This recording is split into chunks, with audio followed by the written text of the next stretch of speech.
Coronavirus সংক্রমণ বিস্তার রোধে প্রায় ২ মাস বন্ধ ছিল আদালতের বিচার কার্যক্রম। বিচারপ্রার্থী মানুষের ন্যায় বিচার প্রাপ্তির কথা মাথায় রেখে তথ্য প্রযুক্তি ব্যবহারের মাধ্যমে বিচারিক কার্যক্রম পরিচালনার বিধান রেখে আদালত কর্তৃক তথ্য প্রযুক্তি ব্যবহার অধ্যাদেশ ২০২০ জারি করেছেন রাষ্ট্রপতি মোহাম্মদ আব্দুল হামিদ। ইতিমধ্যে ভার্চুয়াল উপস্থিতিতে বিচার কাজ পরিচালনার জন্য সুপ্রিম কোর্টের হাইকোর্ট বিভাগে সুনির্দিষ্ট বিচারিক এখতিয়ার দিয়ে গঠন করা হয়েছে ৩টি বেঞ্চ। সুপ্রিম কোর্ট আইনজীবী সমিতির সভাপতি এম আমিন উদ্দিন বলেন, ভার্চুয়াল কোর্টের মাধ্যমে দেশের বিচার বিভাগে একটি নতুন অধ্যায় সূচিত হলো। অ্যাডভোকেট এম আমিন উদ্দিন, আপনার কাছে যে বিষয়টি জানতে চাচ্ছিলাম, এই যে ভার্চুয়াল কোর্ট চালু হলো, এতে করে সামাজিক দূরত্ব বজায় রাখার পাশাপাশি ন্যায় বিচার নিশ্চিত করা কতটা সম্ভব হতে পারে? নতুন দিগন্তের একটা উন্মোচন হলো, এর মাধ্যমে মানুষের কিছু সুবিধা হবে। আপনি দেখেন অনেক মানুষ আজকে দেখেন একটা কোনো বিচারের কারণে একজন মানুষ হয়তো ঢাকার বাইরে আছেন, ওনার কোনো একটা প্রয়োজন হলো, উনি যদি সরাসরি মামলা করতে চান, উনিও কিন্তু ভিডিও কনফারেন্সিং এর মাধ্যমে যোগদান করতে পারবেন। অথবা দেখেন একজন আইনজীবী, উনি আজকে আদালত যেতে পারছেন না, ওনার কোনো সমস্যা হচ্ছে, অথবা আসলে ট্রাফিক জ্যামের জন্য যেতে পারছেন না, উনিও কিন্তু ভিডিও কনফারেন্সিং এর মাধ্যমে আদালতে সংযুক্ত হয়ে মামলা পরিচালনা করতে পারবেন। এটার জন্য সুবিধা হবে। সাবেক আইনমন্ত্রী ব্যারিস্টার শফিক আহমেদ বলেন, ভার্চুয়াল কোর্টের মাধ্যমে মামলা জট অনেকটাই কমে আসবে।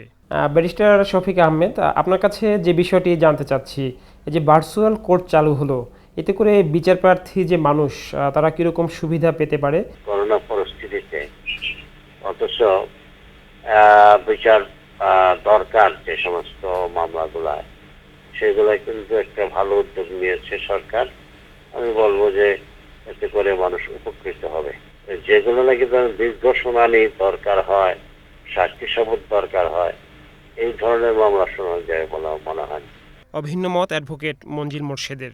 ভার্চুয়াল কোর্ট আমাদের জুডিশিয়াল হিস্ট্রিতে একটি নতুন অধ্যায়।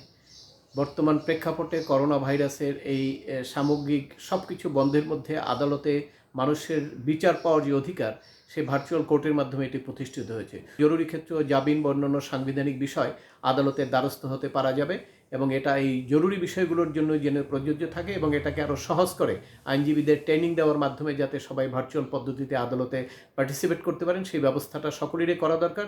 সুপ্রিম কোর্টের জ্যেষ্ঠ আইনজীবী ইউসুফ হোসেন হুমায়ুন জানান, আদালতে আসামিদের হাজির না করা, আইনজীবী ও বিচারকদের সরাসরি উপস্থিত না হওয়ার কারণে সামাজিক দূরত্ব বজায় রাখা অনেকটাই সহজ হবে।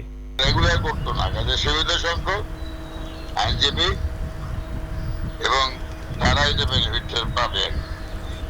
দ্বিতীয় কথা হচ্ছে যে এই যে ভার্চুয়াল কোর্টের যে প্রসিডিয়ার, নিয়মাবলী, নির্দেশাবলী, এটা তো আগে কোনোদিন ছিল না দেশে। এটা বুঝে